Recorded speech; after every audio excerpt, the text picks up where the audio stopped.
સુખદેવજી મહારાજ એકવાર જ્યારે જનક મહારાજની પાસે શિક્ષા પ્રાપ્ત કરતા હોય છે, જી હા, સુખદેવજી મહારાજના શિક્ષા ગુરુ જનક મહારાજ છે, ત્યારે જનક મહારાજે સુખદેવજીને કહ્યું,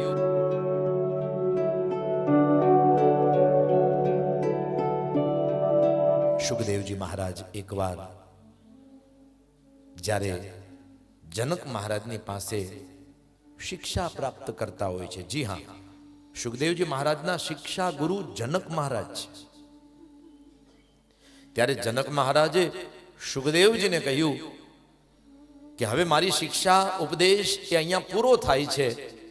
સુખદેવજી કહે, તો પછી તમે ગુરુ કહેવાઓ, મારે તમને કંઈક દેવું જોઈએ, બોલો હું તમને શું આપું? અને ત્યારે જનક મહારાજ કહે છે કે હે સુખદેવ, જે નકામી વસ્તુ હોય એ તું મને આપી દે. નકામી વસ્તુ? લોકો તો કામની વસ્તુ માંગે, તમે નકામી વસ્તુ માંગો છો? બોલે હા, નકામી વસ્તુ મને આપી દે. સુખદેવજી બહુ વિચાર કર્યો, નકામી વસ્તુ તો બીજી તો શું હોય? પણ પછી સુખદેવજીએ કહ્યું, ઠીક છે, ચાલો ને એક કામ કરું. એને આ માટીનો મુઠ્ઠો ભર્યો અને કીધું, લો આ માટી છે ને એ નકામી વસ્તુ છે, લ્યો રાખો.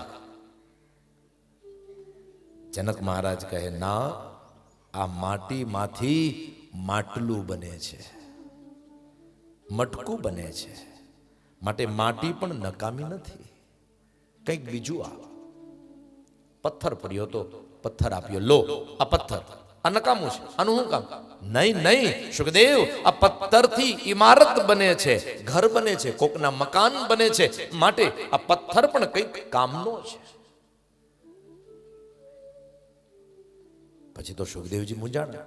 છેલ્લે સુખદેવજીએ કહ્યું, તો પછી આ જગતમાં નકામી વસ્તુ એ તો વ્યક્તિ અનાજ ખાય અને જે વિષ્ઠા હોય એ નકામી વસ્તુ છે.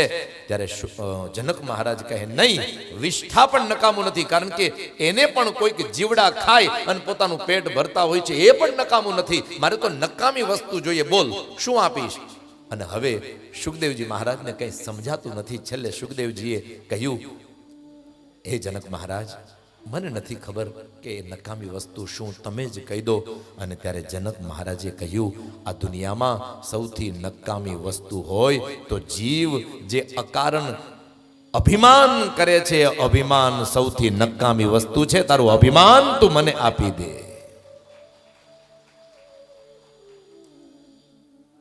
કારણ કે અહંકાર એ ઈશ્વરનો ખોરાક છે. ઠાકોરજીને અહંકાર બિલકુલ ગમતો નથી. માટીના પૂતળા છે, અંતે માટીમાં મળી જવાના.